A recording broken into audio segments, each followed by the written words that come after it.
Hello, welcome to News Update at 4. Few days after many Boko Haram and ISWAP fighters were killed in an airstrike by the Nigeria Air Force in Bama local government area of Borno State, troops of 25 Brigade Operation Hardin K have again killed 4 fighters of the Islamic State in West African province, including one Modu Tafji, a bomb maker in Kumala village along Maiduguri Dambo Road.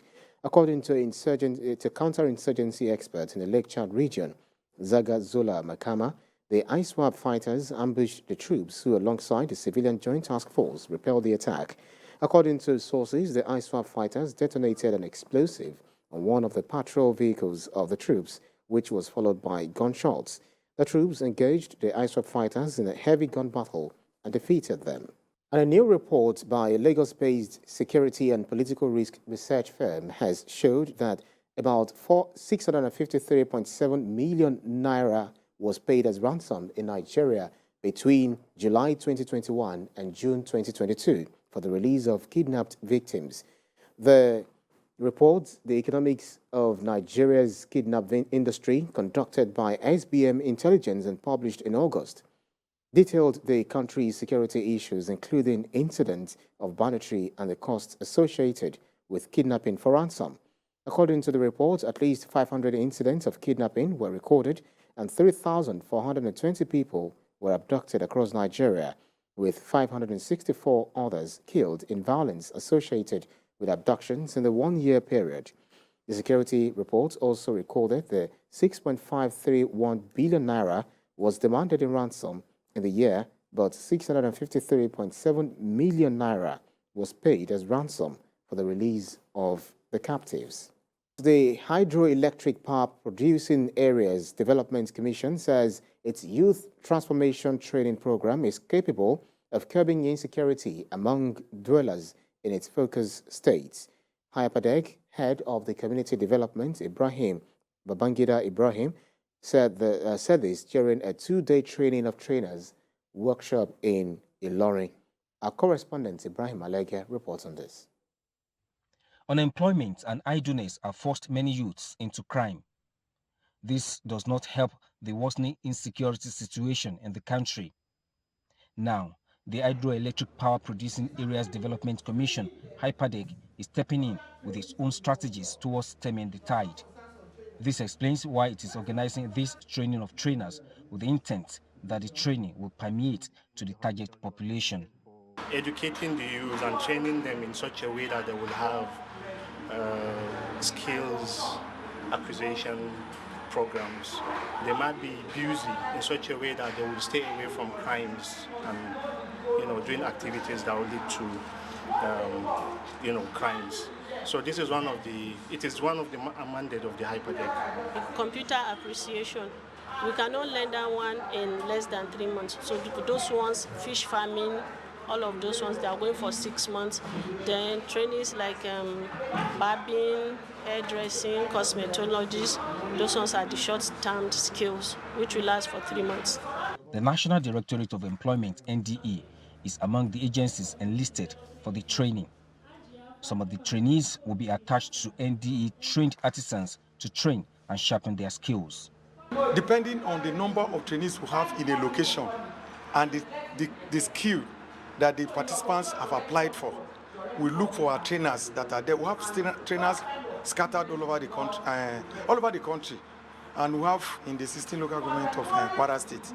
Honestly, it will, because it will remove the youth from their restlessness, roaming about the streets, social vices, and make them to be useful to the society where they belong. They said an idle man is the devil workshop. With this program, if they are being trained and they are into it, they will forget about either let us go and kidnap or do this or that. It will end like that.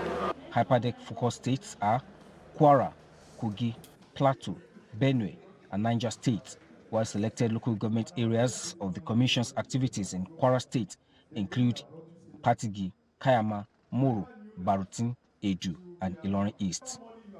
Ibrahim Alige, TVC News, Ilorin. And the Nigeria Customs Service generated 1.29 trillion naira in revenue into the Federation account from January to June this year.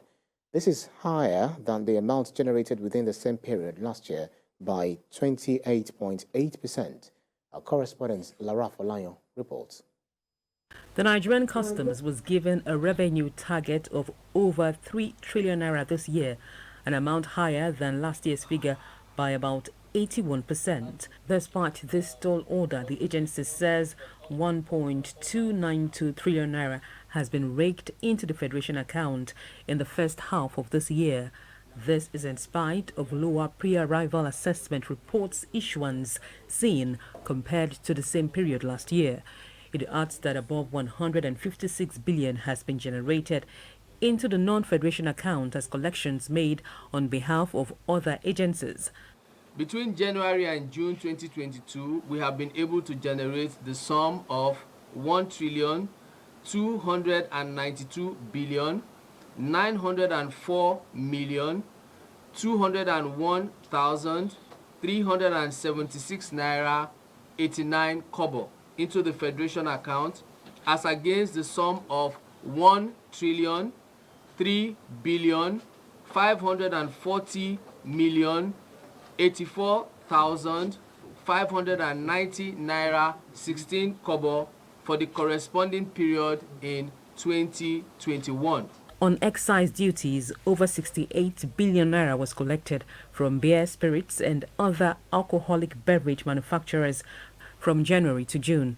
It also made collections in line with the newly added provisions under Schedule 5 of the Common External Tariff from extant traders producing carbonated sugary drinks in June to the tune of 1 billion naira. Revenue from telecommunications and digital networks are yet to be collected as modalities have not been put in place.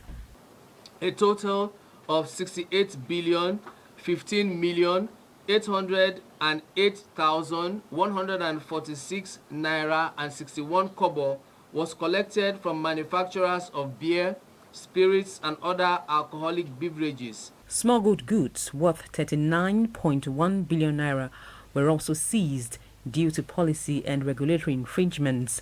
Narcotics and other illicit drugs, foreign parboiled rice, dangerous pharmaceuticals, petroleum products as well as cars constituted seizures made. 7 persons were arrested in violation of the Anti-Money Laundering Act, while 12 foreign and local suspects were arrested for illegal trafficking of endangered species. Lara Folayon, TBC News, Abuja.